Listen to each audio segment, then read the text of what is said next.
Buenas tardes a todos, socios, amigos y simpatizantes del Ateneo Escurialense, a quienes os damos las gracias por vuestra asistencia y nuestra más cordial bienvenida a la Biblioteca Manuel Andújar, donde estamos todos sentados ahora. Asimismo, agradecemos la presencia de personas que están conectadas por Zoom. Agradecemos también a la Concejalía y Casa de Cultura de San Lorenzo del Escorial por proporcionarnos este espacio para desarrollar nuestra actividad de esta tarde. Como sabéis, la conferencia de hoy se la dedicamos a Hildegard von Bingen, una de las personalidades más polifacéticas, polímatas lo llaman también, influyentes de Occidente europeo en la Baja Edad Media, concretamente en el siglo XII. Ella nace en el 1098 y muere en el 1177, o sea que realmente en el siglo XII es donde la que desarrolla la mayor parte de su vida. Inventó la lengua, fue escritora, desarrolló funciones que antes nunca había realizado una mujer, como la de componer música y ser, en parte, sin tener la carrera, pero ser como médico, ejerciendo con la gente, pues dándole consejos y hoy día pues ahí está, libros escritos por ella, como ya veréis posteriormente, que marcan ciertas pautas de vida que dan buenas consecuencias para vivirla mejor.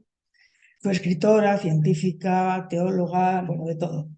Para analizar en profundidad la historia de este singular personaje y su legado, está con nosotros esta tarde la doctora María Teresa Granillo Vázquez, a quien todos seguro conocéis, la de mi derecha, integrante del Foro de Historia y de quien paso a haceros un breve resumen de su currículum, que es el siguiente. La doctora María Teresa Granillo Vázquez nace en la Ciudad de México en 1949.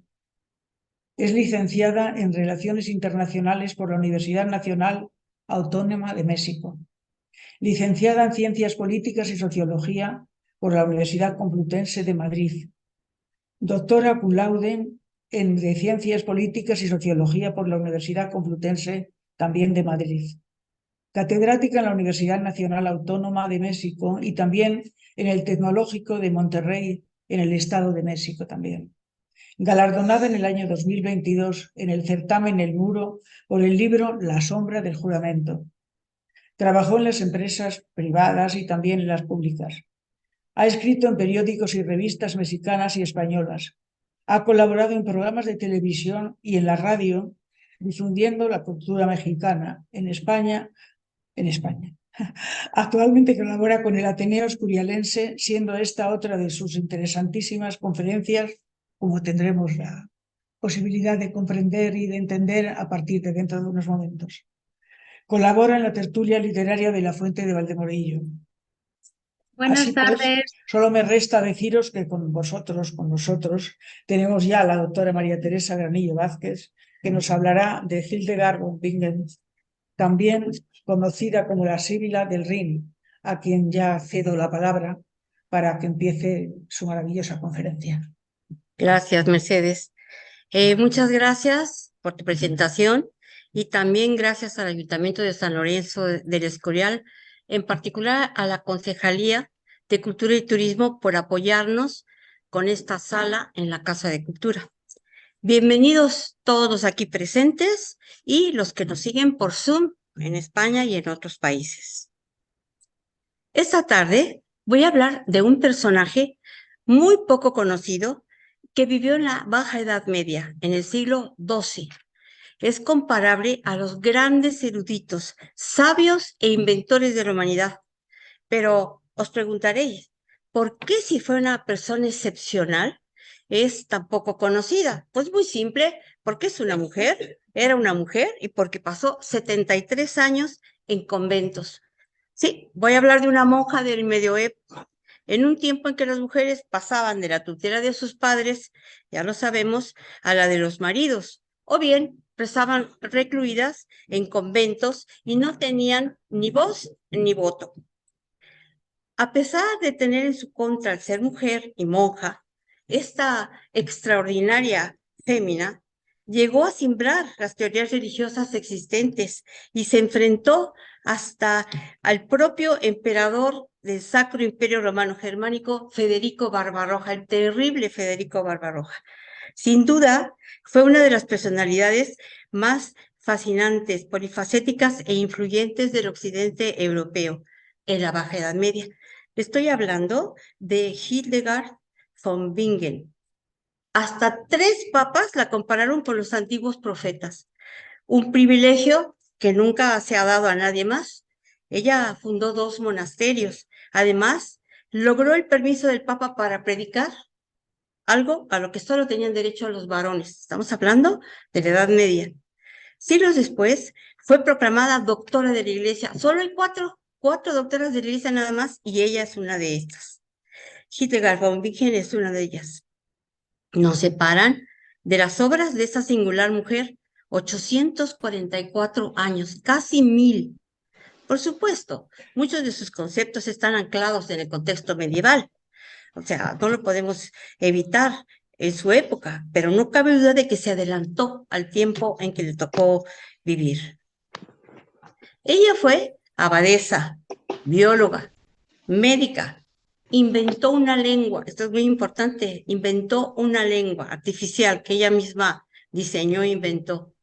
Fue escritora, compositora musical, profeta, mística, filósofa, teóloga, pintora, científica y más cosas. Con esta ponencia pretendo elevarla por encima de su época. Yo intento borrar la gran distancia que nos separa del siglo XII al XXI. ¿Por qué? Pues porque nos legó conocimientos médicos de herbolaria y de música y de otras materias que aún hoy en día nos son muy útiles. No me quiero adelantar, pero sí quiero llamar vuestra atención y quiero abrir vuestra curiosidad con algo extraordinario que también Hildegard nos legó.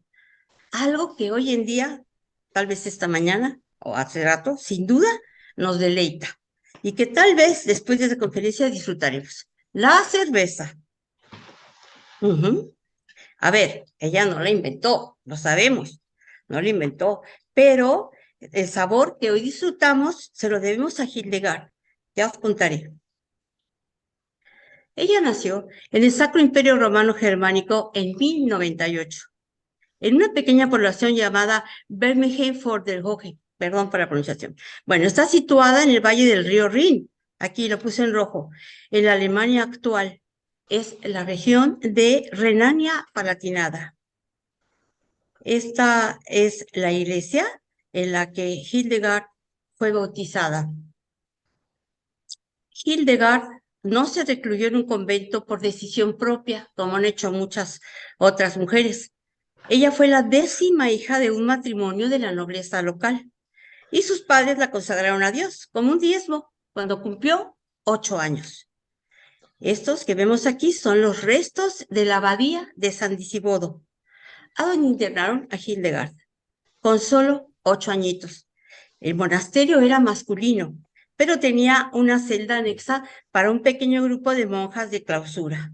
Era muy débil y enfermiza, pero su tutora, Jutta, la cuidó y le enseñó latín, teología, música con un salterio y canto gregoriano.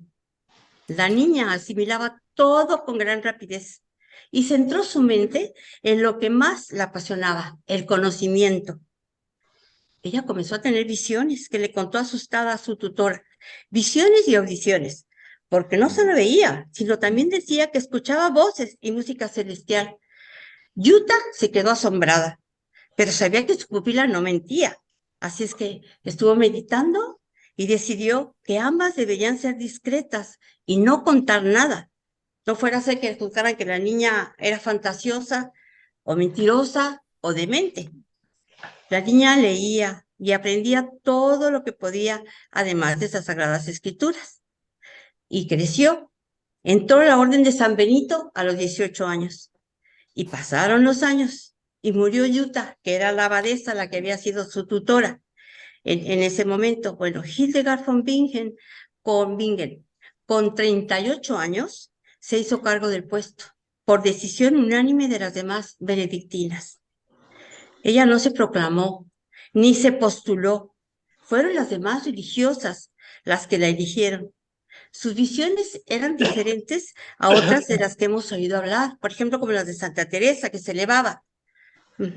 Porque ella no perdía los sentidos, ni tenía éxtasis, ni se elevaba ni nada. Ella decía que le llegaban estas visiones mientras estaba plenamente consciente en su entorno, no durante un estado de rapto o de éxtasis. A veces, afirmaba, podía seguir interactuando con otras personas.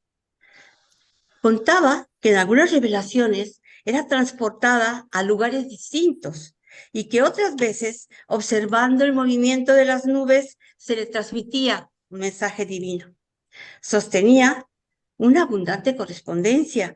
En una carta, un monje belga le preguntó cómo eran sus visiones místicas y ella contestó: veo una gran luz en la que hay imágenes, formas y colores.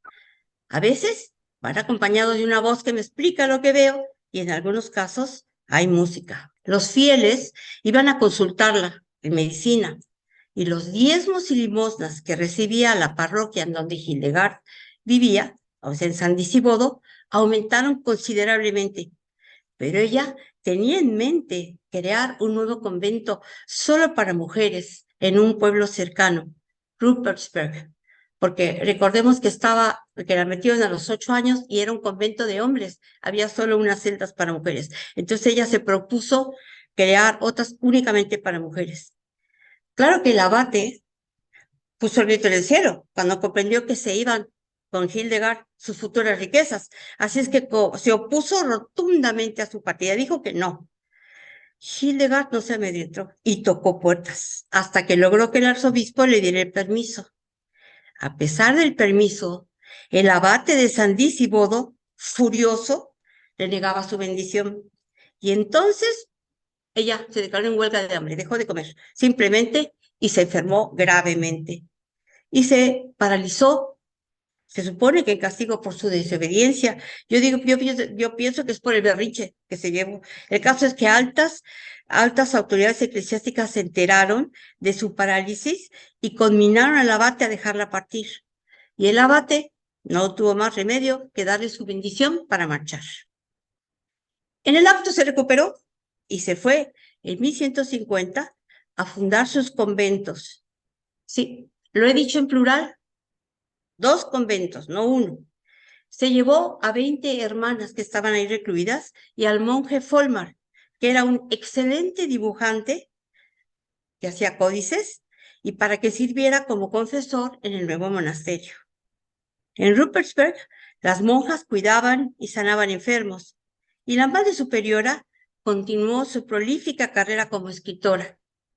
Su fama se extendió en poco tiempo hasta el punto de ser conocida como la Sibila del Rin. El Papa Eugenio III estudió a fondo los rumores y testimonios sobre la erudita abadesa benedictina y decidió autorizarla a publicar todo lo que le llegaba por inspiración divina.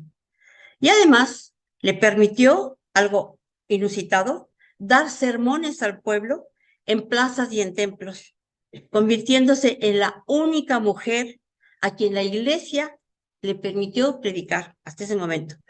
Hubo en 1160 en la Catedral de Treveris un sínodo al que asistieron el arzobispo de Treveris y varios obispos alemanes y franceses. El concilio estaba centrado en la reforma de la Iglesia y en la lucha contra las herejías, especialmente contra los cátaros.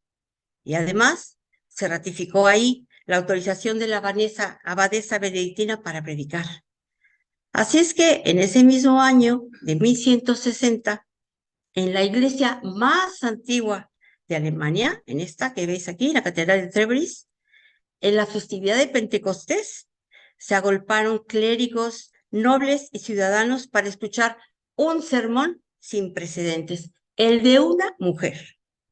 En su prédica, Hildegarda de Bingen dijo, entre otros temas: no oigo estas cosas, ni con los oídos corporales, ni con los pensamientos de mi corazón, ni percibo nada por el encuentro de mis 5 sentidos, sino del alma, con los ojos exteriores abiertos, de tal manera que nunca he sufrido la ausencia del éxtasis. Veo estas cosas despierta tanto de día como de noche. Durante esa década de 1960, realizó varios viajes por Alemania y por Francia.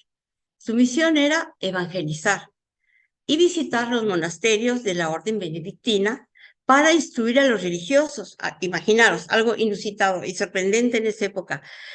Pensar en una mujer evangelizando a los monjes benedictinos, pues que son tan soberbios. Claro que no todos la recibieron con entusiasmo. Al contrario, hubo varios enfadados. ¿Cómo se atrevía una mujer a darles lecciones? Pero su fama la precedía, y el Papa ya la había avalado. Así es que tuvieron que abrir sus puertas y escucharla. Hildegard continuó sus viajes por Europa y aprovechó para fundar en 1165 un segundo convento en Eibingen, una población cercana a Rudesheim. Hoy se le conoce como la Abadía de Eibingen. Esta ha sufrido muchas vicisitudes en los casi 9 siglos que nos separan. Su comunidad fue disuelta a principios del siglo XIX y los terrenos fueron comprados por un príncipe prusiano. Y luego, 100 años después, al principio del siglo XX, la comunidad religiosa fue restablecida en un edificio completamente ruinoso. Cuando tomaron el poder los nazis, expulsaron a las monjas durante la Segunda Guerra Mundial. Ellas tuvieron paciencia. Al final de la guerra regresaron. La abadía ha sido reconstruida y en la actualidad está declarada como Patrimonio de la Humanidad de la Garganta del Rin. Está habitada por hermanas benedictinas que tratan de seguir las normas de Hildegard y cantan la música que ella compuso, la cantan todos los días. Antes de hablar de la extensa obra escrita que nos dejó esta singular mujer, les reitero que inventó una escritura, es muy importante. Se trata de la primera lengua artificial de la historia y es una precursora del Esperanto. La llamó lingua ignota. Es muy posible que la haya inventado para comunicarse con Folman y sus monjas. Es la primera lengua artificial de la historia, lo vuelvo a decir. Tiene un alfabeto de 23 grafías. Aquí debajo he puesto el único texto que ha llegado en estos días. Está escrito parcialmente en latín y en la lengua ignota. Del lado derecho podemos ver una traducción libre y aproximada al castellano. Oh, Iglesia del mundo armado de la mano divina y embellecida por jacintos, tú eres el bálsamo de la gente y de la ciudad de las ciencias. Oh, tú eres también adornada en música sublime y eres gema brillante. Escribió y dibujó muchos libros con su propia mano, pero también dictó y dio a iluminar sus textos a sus allegados. Comenzaba a escribir sus visiones y luego se las pasaba al padre Folmar, su secretario, que corregía los errores y pulía la escritura. Ya os dije que desde niña tenía visiones con audiciones, pero no se atrevía a contarlas porque temor a que la creyeran fantasiosa o peor que estaba loca. Hasta que en una de esas visiones auditivas le ordenaron escribir todo lo que había aprendido con tantos estudios y también lo que le comunicaban desde el cielo. Ella escribió o dictó 5 grandes libros y 7 pequeños. Compuso 78 obras musicales. Hizo libros de medicina y sostuvo muchísima correspondencia, de la que aún se conservan, después de tantos siglos, más de 300 tarjetas. También escribió otros libros. Tenía 43 años cuando escribió su primera obra, Shibias. Describió 26 de sus visiones. Ella escribe y dice que son declaración de las verdaderas visiones que fluyen de Dios. Todos sus libros contienen magníficas ilustraciones de sus visiones, del cosmos, y hace una reflexión sobre la posición que la humanidad ocupa en el cosmos. En este libro, ella mezcló la lengua ignota con el latín. Ella empezó a escribir a los 43 años y terminó su última obra escrita a los 75, poco antes de morir. Para su época fue muy longeva, porque murió con 81 años. Estas son ilustraciones del libro Schivias. Hildegard von Bingen, dictando al monje Bolma, según afirmaba, bajo inspiración divina. No pretendo extenderme con este libro porque hay más cosas que contar, pero sentí que era interesante leeros el fragmento en que ella describe la visión que la indujo a escribir. Se encuentra al principio de su libro de Schivias. He aquí que en el año 43º de mi vida, encontrándome unida a la celestial visión con gran temor y ánimo trémulo, vi un gran resplandor, en medio del cual se oyó una voz del cielo que me decía: oh frágil ser humano, ceniza de ceniza y podredumbre de podredumbre, di y escribe lo que ves y oyes. Pero porque eres tímida para hablar, simple para exponer y carente de estudios para escribir estas cosas, dilas y escríbelas no según la palabra humana, ni según la demostración racional, y tampoco de acuerdo a las reglas de la retórica, sino que aquello que tú ves y oyes en las alturas celestiales, en las maravillas de Dios, así debes exponerlo, al modo como también el alumno que oye la palabra de su maestro las da a conocer, según el discurso de aquel, o sea, de Dios, como lo quiere, lo manifiesta y lo prescribe. Después de Schivias, escribió 2 libros sobre ciencias naturales. Al principio estaban unidos en un solo tratado y después los dividió porque estaban dirigidos a diferentes públicos. Física, que era de historia natural, es realmente un tratado de medicina, y Causa e Curae habla sobre las causas de las enfermedades y los remedios para curarlos.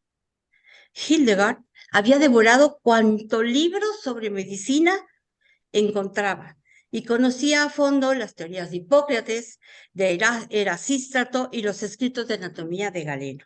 No nos da tiempo de hablar de cada uno de los libros que escribió o dictó, pero merece la pena conocer algunos temas que nos legó, porque se adelantó a muchos de los descubrimientos de medicina que con los años se fueron corroborando. Por ejemplo, ella habla de la importancia de hervir agua a la hora de tratar dolencias, de limpiar el cuerpo y las heridas. Hildegard trata la enfermedad como algo que se vive y no solo impuesto. Bueno, ahí se está enfrentando la Iglesia, que en la Edad Media consideraba el dolor como un castigo divino por los pecados. Como castigo, afirma que el dolor se percibe de diferente forma, según la paz interna del enfermo. Esto es muy importante. Y lo soportan mejor las personas que tienen paz. O sea que ella unió alma y cuerpo y sostiene que si la persona tiene paz en el alma, su cuerpo responderá mejor al dolor. Muchos siglos antes que ella, en el siglo V antes de Cristo, el padre de la medicina, Hipócrates, aconsejaba con sus aforismos lo mismo a los diferentes médicos. No intentes jamás curar el cuerpo sin antes haber curado el alma, decía Hipócrates. Y bueno, esto ahora lo corroboran los médicos, los neurocientíficos, los psicólogos, los psiquiatras, y ya lo sabemos. Sin dejar de ser una mística, sus interpretaciones fisiopatológicas se basan en observaciones empíricas totalmente.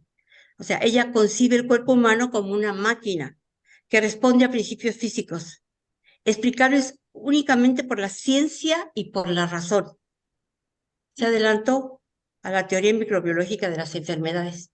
Ella intuye que hay unos animalillos visibles que llama vermis o pediculus, algunos más pequeños que denomina vermiculi, y otros invisibles para el ojo humano, que llama gracilimi o minutissimi vermiculi. Se adelantó totalmente a los conocimientos que ya sabemos.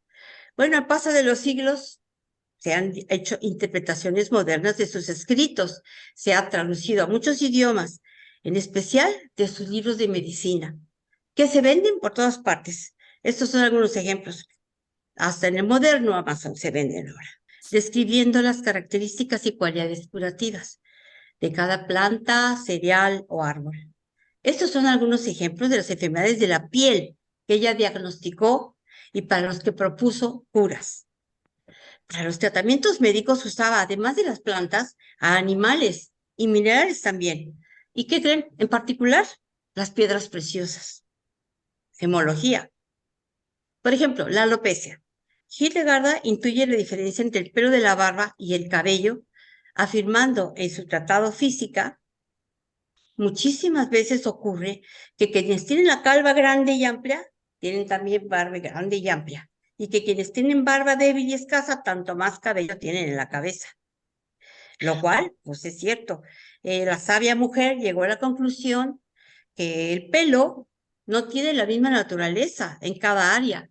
Hoy sabemos que es así. Sabemos que se debe a la distinta sensibilidad de los andrógenos, pues eso lo sabemos ahora con esos estudios. No solo describe la enfermedad, sino que también da el remedio. Vamos a ver qué nos dice para la alopecia. Este es el remedio de la calvicie. Cenizas provenientes de la combustión de hojas y corteza de ciruelo y o una mezcla de paja de trigo con grasa de oso. Yo supongo que por ahí en su época había muchísimos osos para quitarles la grasa, porque imagínense encontrar grasa de oso iba a estar un poco complicado, ¿verdad? O sea, pero bueno. Ahora mirad las cualidades de la lavanda, según la abadesa. La lavanda es caliente y seca, ya que tiene un poco de savia. No sirve al hombre para comer, no obstante que tiene un fuerte olor. El hombre que tiene muchos piojos, si huele lavanda, frecuentemente los piojos morirán. Su olor clarifica los ojos porque contiene en sí las virtudes de las especies más fuertes y también de las más amargas. Por eso también aleja muchísimas cosas malas y los espíritus malignos salen aterrorizados por ella. A ver, era una mujer científica, pero también era una religiosa que vivía en la Edad Media y su vida pues giraba en torno a lo sobrenatural, por eso lo he puesto en rojo. Lo digo porque habla de espíritus malignos. Hay que tratar de ponernos en el contexto histórico que le tocó vivir hace casi 1000 años para entenderla. Bueno, no es de extrañarnos que esta abadesa benedictina tuviera tantos conocimientos de botánica. Ya sabemos que la regla de San Benito es ora et labora. Incluye un lugar para trabajar mientras se medita o se reza. Las hermanas sembraban y cosechaban en grandes huertos. Hildegard no solo proponía métodos para curar enfermedades, también se metió en la cosmética.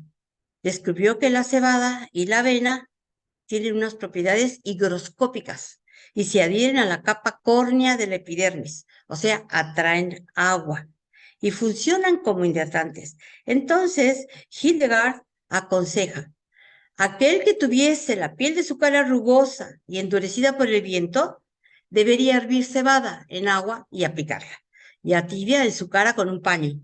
Y la piel se volverá lisa y suave y tendrá un color bonito.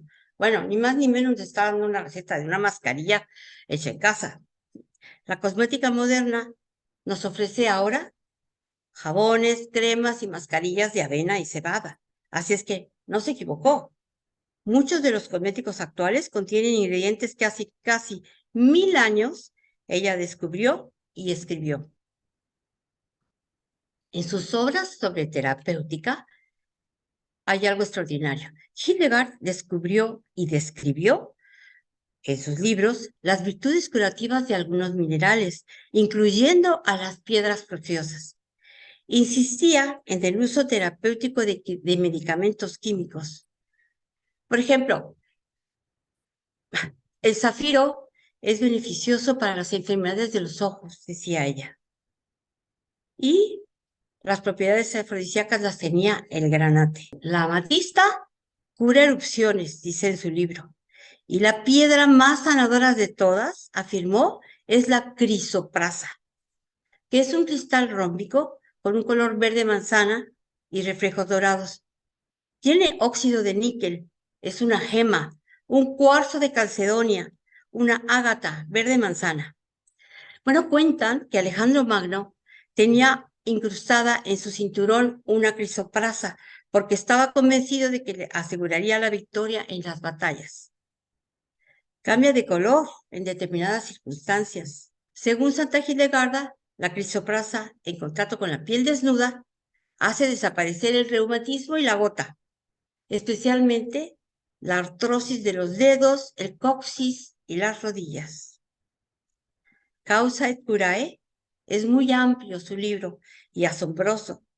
Y aparte voy a decir, más adelante, una de las aportaciones más íntimas consignadas en este libro, porque merece una atención aparte.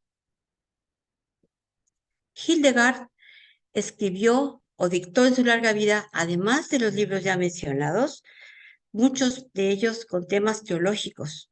Era una monja benedictina, pero también escribió de estos otros, de muchísimos. Y de la música, que es una de sus aportaciones principales, vamos a hablar aparte también, ya que es una de sus aportaciones, pues, que merece nuestra atención por separado. Os voy a contar una anécdota que da idea de su carácter férreo y de su determinación. Resulta que un joven revolucionario había sido excomulgado por el arzobispo y estaba enterrado, murió en su monasterio de Ruppersberg. Al parecer se había suicidado. La iglesia ordenó que sacaran el cadáver del camposanto en cuanto se enteró que estaba enterrado ahí, pero la abadesa se negó a desenterrarlo y, además, desapareció cualquier rastro del entierro para que nadie pudiese buscarlo. Esto sucedió en 1178. Aquí, pues, se enfrentó a las autoridades eclesiásticas y, emulando a nuestro genial Cervantes, lo diré en voz alta: Sancho, con la iglesia hemos topado. Las autoridades eclesiásticas, al enterarse, montaron en cólera por su desobediencia y realizaron un interdicto sobre su convento. Y para castigarla, les negaron la Eucaristía a ella y a todas sus monjas. Imaginaros. Además, le prohibieron hacer música, que es lo peor que le podrían haber hecho a ella. Un año estuvo luchando la pobre abadesa para que le quitaran los castigos, hasta que con su gran elocuencia y su pluma erudita convenció al arzobispo. La iglesia la perdonó y levantó el interdicto. Como podemos ver, sus relaciones con la curia romana no siempre fueron cordiales. Además de ese conflicto, criticó en sus sermones la degradación de la costumbre de los miembros de la iglesia. Ya sabemos que eran pillines en aquella época, y en esta también, y la falta de compasión con los pobres. Discrepó sobre algunos dogmas, esto es interesantísimo, como es el caso de la culpabilidad de Eva en el pecado original. Hildegard von Bingen predicaba y escribía que era injusto que la culpa del pecado original recayera únicamente sobre Eva. Decía que, al contrario, Eva fue una víctima, engañada por el demonio, envidioso de su capacidad de procrear. Fue una feminista activa y defendió sus ideas, desafiando a quien se le opusiera. Si creen, se enfrentó al mismísimo y terrible Federico Barbaroja, emperador del Sacro Imperio Romano Germánico, que había causado un cisma eclesial porque dijo que el papado debía subordinarse al imperio. Pretendía recortar la influencia del sumo pontífice. Además, Barbarroja opuso 3 antipapas al papa legítimo Alejandro III, entre otras de sus barbaridades. Entonces la abadesa benedictina le comunicó que había tenido una visión divina y, con la audacia de un profeta, le escribió al emperador estas palabras de parte de Dios, ni más ni menos: ¡ay de esta malvada conducta de los impíos que me desprecian! Escucha, oh rey, si quieres vivir. De lo contrario, mi espada te traspasará. Eso le dijo que había dicho Dios. O sea que le recordaba a Barbarroja que también él, aunque fuese el emperador, estaba sujeto al juicio de Dios. Se opuso al movimiento de los cátaros alemanes y de los franceses, que querían una reforma radical de la iglesia. Les reprochó la manera en que pretendían lograr su objetivo. Argumentó que la verdadera renovación de la comunidad eclesial no se obtiene con el cambio de las estructuras, sino con un sincero espíritu de penitencia y un camino activo de conversión. A los sermones de la Sibila del Rin acudían nobles, clérigos y gente del pueblo. Su fama se extendió por todo el mundo conocido hasta entonces. Estamos hablando del siglo XII. No todo el mundo estaba conocido. Mantuvo correspondencia con las mayores personalidades de su tiempo. Se conservan más de 300 cartas suyas. Ella se escribió con el Papa, con emperadores, obispos, abades, reyes, reinas, príncipes y nobles. Y también se escribió con personajes más lejanos, como Enrique II de Inglaterra y con Leonor de Aquitania. Sabemos, otra extraordinaria mujer. Bueno, aquí lo vemos con el Kaiser Barbarroja. Ella era su consejera. Y él la tomaba en cuenta, con sus consejos. Hemos llegado a una de las partes más importantes de esta conferencia. Vamos a hablar de la música, que es una de las mayores contribuciones de Hildegard von Bingen. No fue la primera que compuso música. Ya sabemos que Homo sapiens producía música y fabricaba instrumentos musicales desde hace muchos siglos. El más antiguo que se conoce se encontró en una cueva. Es una flauta de hueso de ave y de marfil, de mamut. Se calcula que fue fabricada entre 42.000 o hace 43.000 años. La abadesa von Bingen es la compositora más prolífica de su tiempo y de las que se han encontrado los registros más antiguos, es decir, de quien sabemos quién fue su autor, en este caso, la autora. Tal vez hubo compositores anteriores, no nos cabe duda, pero desconocemos sus obras, no nos han llegado en nuestro tiempo y tampoco sabemos quién las compuso. Y de ella, pues lo sabemos porque están firmadas por ella. Toda es música sacra. Las composiciones son exclusivas para coros femeninos. Es algo también poco común en su época. Compuso antífonas, responsorios y monodías, o sea, para una sola voz. Ella usaba la música como si fuera una lengua mística, lo que según ella afirmaba tendrían los ángeles para escribir música, usó su lengua ignota y sus textos están mezclados con latín. Aquí tenemos pues más o menos una fotografía de alguno de sus textos. La última visión que describió en Shibias, aquel libro del que ya hablamos, su primer libro del que ya hablamos, es sobre un concierto celestial que escuchó, dice ella, y describe cómo la heterogeneidad de las voces entonaban en armonía el canto de alabanzas. Afirma Hildegard, el canto favorece la presencia de la divinidad y en silencio es utilizado por el diablo para desarmonizar el cosmos. Eso decía ella, música. Veamos bueno, podemos leer también ahí que la voz humana le da carácter a la música y ella repetía continuamente que la música sana. Vamos a ver este pequeño fragmento de una de las películas que se han hecho sobre su vida para ver cómo aplicaba ella en la medicina con ayuda de la música, de la herbolaria y las piedras preciosas. Vamos a escuchar una de las monodías que compuso, o sea, para una sola persona. Piedras preciosas y 2 clásicos. El obispo quiere que sepas que aprecia sobre todo el Dioscórides y el Physiologus. Es una recopilación de fábulas y observaciones de la naturaleza.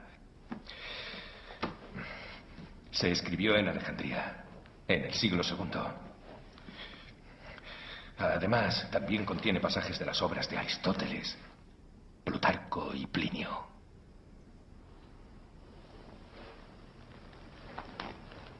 ¿Es un unicornio? Sí. Ningún cazador puede atraparlo o matarlo, pero no duda en saltar al regazo de una doncella virgen, cuenta la leyenda.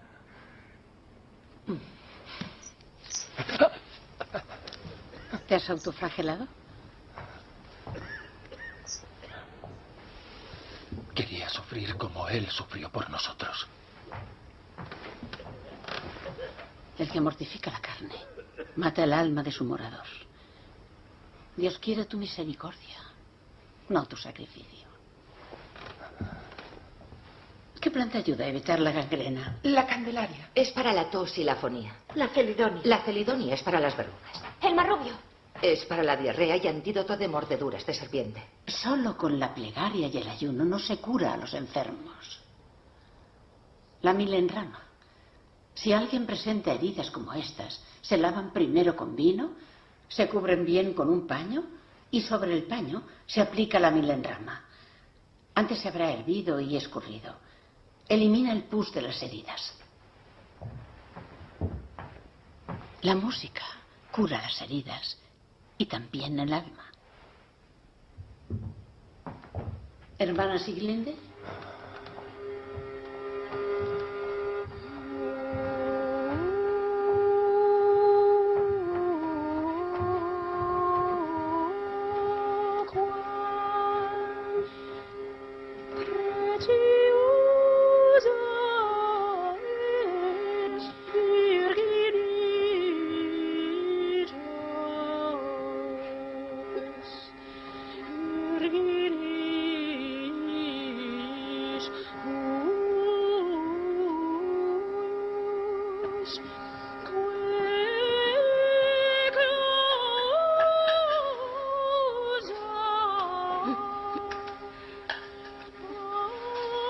Fuimos creados de la tierra y la tierra te sanará. Hazlo 3 veces al día durante 3 días.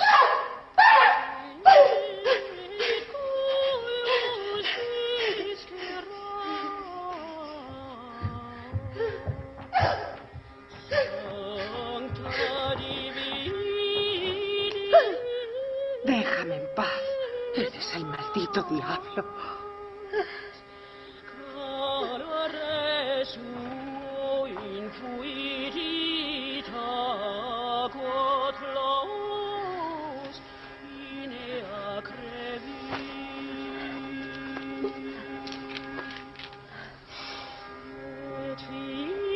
Crisoprasa.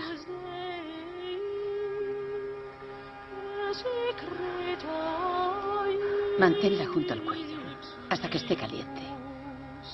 Luego ya no experimentarás más ira.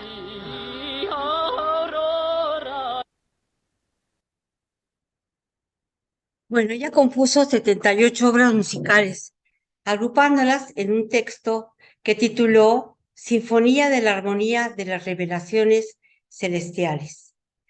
Estas que expongo aquí son las obras musicales que hasta ahora se conocen de ella. Puede ser que haya más, pero hasta ahora se han encontrado estas y son las que conocemos.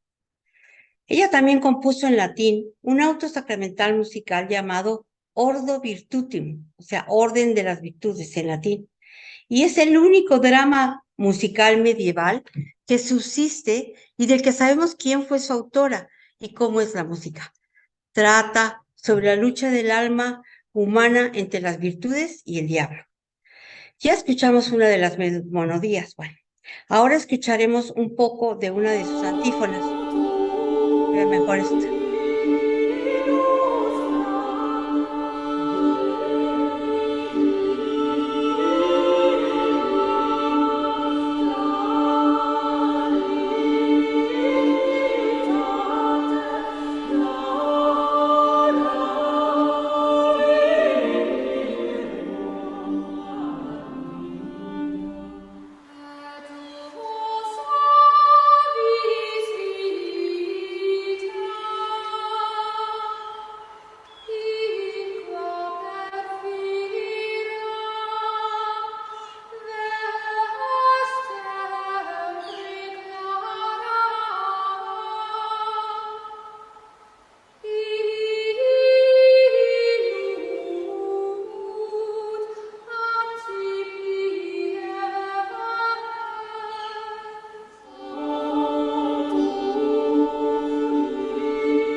Este códice gigante que vemos aquí contiene la mayor parte de las obras de la abadesa y también partituras musicales.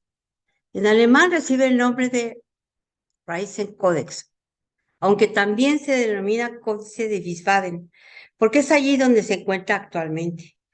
Pesa 15 kilos y contiene 481 folios. Está datada en los últimos años de vida de Hildegarda. Está ilustrado con 35 miniaturas sobre las visiones de la santa. La recopilación de sus obras se encontró en el convento de Ruppersberg en el siglo XVII y fue trasladado a Eibingen, la segunda abadía fundada por Hildegard. Más adelante estuvo en la biblioteca de Wiesbaden en Hesse, actualmente Universidad y Biblioteca Estatal de Rhein-Main. Para protegerlo de los bombardeos durante la Segunda Guerra Mundial, fue trasladado a Dresde.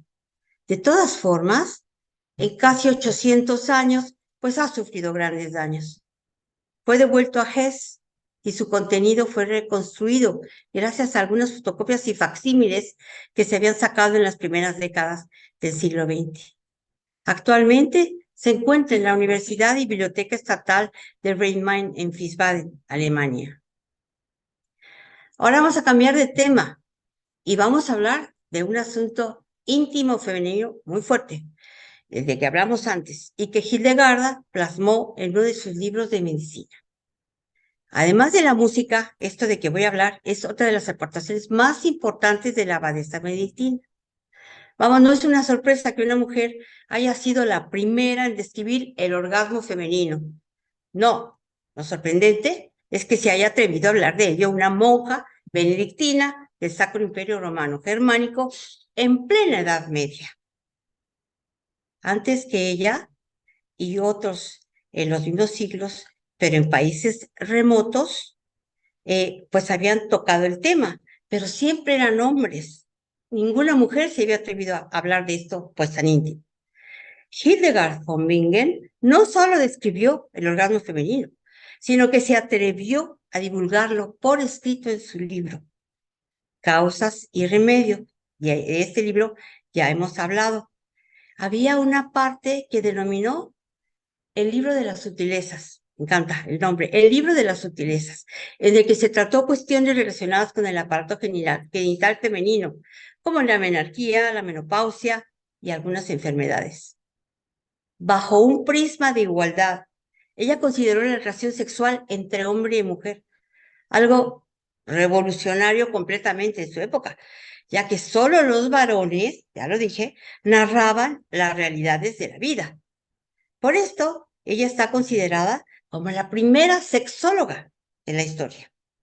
En el libro de las sutilezas se habla abiertamente sobre la sexualidad femenina y es una de las primeras referencias históricas sobre el tema.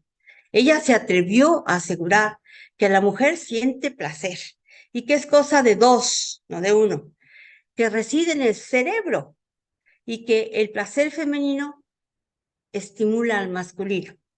Bueno, ya os imaginaréis lo que fueron sus disquisiciones sobre este tema, en un tiempo en que se creía que el sexo era una manifestación del pecado, y además era moralmente cuestionable si su fin no era la procreación. Fueron afirmaciones muy escandalosas en el siglo XII. Habla de sexo placentero, sin miedo, de una forma muy clara. Hildegard von Bingen trató el sexo como una manifestación física humana, sin ningún juicio de valor, ni moral ni ético, como un médico con un punto de vista femenina. Bueno, ella solo puso luz en el oscurantismo del medioevo. Sin duda era una feminista polifacética, adelantada a la época en que le tocó vivir. En todas sus obras se muestra independiente, libre, justa. Ella no se ató a las autoridades medievales que lastraban el pensamiento libre porque declaraban infalibles las ideas de los autores clásicos y de la Iglesia Católica. Resumiendo, con sus libros científicos se ganó la admiración de una sociedad en la que las mujeres estaban condenadas al analfabetismo y a la humillación. Ella escribió sobre temas diversos, además de tratar las ciencias de la naturaleza y la medicina. Era sin duda una erudita que supo sintetizar pues, las ideas de la tradición oriental, también de la helénica, de la romana y de la judeocristiana. Pues había devorado todo lo que encontró escrito. Bueno, Os tengo una sorpresa sobre esta religiosa del siglo XII, otra sorpresa que ya os adelanté al principio. ¿A que no os imaginabais que esta abadesa benedictina del medioevo le debemos una de las delicias que disfrutamos hoy en día, la cerveza? Por supuesto, no, ella no la inventó, no la inventó, pero sí le dio el sabor que hoy disfrutamos. Desde hace 13.000 años se consumía la cerveza en diferentes regiones en que se conocía la fermentación de los cereales. Hace siglos que la cerveza se convirtió en la bebida más sana que existía, porque o se bebía cerveza o se bebía agua de pozos, ríos o lagos, y eso pues, provocaba enfermedades. Pero vamos a ver, ¿por qué era tan aceptada la cerveza? Pues resulta que al fermentarse el cereal se produce alcohol y además su elaboración requiere que se hierva. La cerveza salvaba vidas, era más sana que beber lo que la naturaleza ofrecía. Y la bebían también los niños, todos. Parece que fue en Mesopotamia en donde comenzaron a producirse el pan y la cerveza casi al mismo tiempo que en China. Por ahí comenzó, parece ser. Los egipcios la usaron también con propósitos curativos, mezclándola con hierbas medicinales. Con ello desinfectaban heridas y además era analgésico, igual que el vino. Usaban espelta y una combinación de mieles, especias y hierbas que aumentaba el sabor y la conservación. Ese conjunto le llamaban gruit. En las ciudades egipcias proliferaban las casas de las cervezas. Eran unas especies de tabernas donde se bebía sin medida y solo por el placer de hacerlo. La cerveza, tan importante en Egipto, porque se empleaba también como método de pago para los maestros o escribas. En vez de dinero, les daban cerveza. Así de importante, lo tenían los egipcios. Bueno, Hildegarda le agregó el lúpulo a la cerveza tradicional y logró ese característico toque amargo que balancea el dulzor del cereal y además logró que se conserve en buen estado por más tiempo. Parece que el lúpulo tiene propiedades bactericidas debido a sus alfa-ácidos, que tienen efectos antibióticos sobre las bacterias gram positivas. Y también tiene taninos, antibactericida láctico y acético. Puede que no fuese la inventora, pero consiguió el sabor actual que hoy disfrutamos. Y todo esto lo recogió en su tratado Física Sive Subtitulat, uno de sus libros. Hildebard también fue profeta, ya lo dije, sobre sus profecías se han especulado mucho. Hay quienes las acomodan incluso a hechos históricos. Esas profecías serían tema para otra ponencia, porque hay muchísimo escrito y hablado sobre ella. Ella no era ni valiosa ni engreída, todo lo atribuía a sus estudios y a sus visiones. Sobre sus conocimientos, ella solo decía, es que simultáneamente veo y oigo, y sé, y casi en el mismo momento aprendo lo que sé. Bueno, aquí me permitís un comentario personal. Al margen de las visiones y audiciones que ella decía que recibía, yo creo que era muy inteligente y muy estudiosa. Bueno, podemos hablar de esto cuando termine la ponencia, que ya queda muy poquito. Murió Hildegard von Bingen en 1179 con 81 años, en una de las abadías que fundó en Rupertsberg. En 1632, tras la Guerra de los 30 años, sus restos se trasladaron desde el convento de Rupertsberg hasta Köln, en Colonia, y después a la iglesia parroquial de Eibingen, en la actual Alemania, donde reposan desde entonces. Ella era famosa, sabemos que se le conocía como la Sibila del Rin, pero el reconocimiento oficial a su valía tardó mucho tiempo en llegar, hasta 2012. El 7 de octubre del 2012, el Papa Benedicto XVI la proclamó santa. Ahora es Santa Hildegard de Bingen. Sabemos, además de eso, le otorgó el título de doctora de la Iglesia. O sea, hay muchos doctores de la Iglesia, muchos, pero solamente hay 4 doctoras de la Iglesia Católica. Hildegarda von Bingen, Santa Catalina de Siena, Santa Teresa de Ávila y Santa Teresa de Lisieux, que también es conocida como Teresita del Niño Jesús. La fama de esa santa ha trascendido a Alemania y es conocida y admirada en muchas partes del mundo. Para conmemorar el 9º centenario de su nacimiento, se acuñó en Alemania esta moneda de plata en 1998. Hay muchos monumentos a la abadesa benedictina. Bueno, para conocerla, nos fijamos en sus atributos. Tiene la cruz pectoral, una pluma y un libro. En la ciudad de Bingen am Rhein hay un museo sobre su vida y obra. Tienen un jardín adjunto donde se encuentran las plantas descritas en sus obras naturalistas. Se han hecho varias películas y documentales sobre ella y sus aportaciones, y también se han escrito muchos libros sobre su biografía. Hasta un asteroide lleva su nombre. Fue descubierto el 3 de agosto de 1918 por un alemán desde el observatorio de Heidelberg. Tenemos un asteroide que se llama Hildegard. Con una de sus máximas estoy de acuerdo. La música sana. Creo firmemente que la historia hay que esforzarse por no juzgarla con nuestro cerebro del siglo XXI, sino tratar de comprender el contexto de su época. Bueno, confieso que me fue difícil investigar el pasado de esa extraordinaria mujer que vivió hace casi 1000 años y no reescribirlo con mi visión de mujer que vive en el siglo XXI.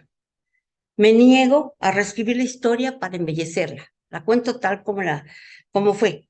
Fue difícil, yo espero haberlo logrado. Muchas gracias por vuestra atención.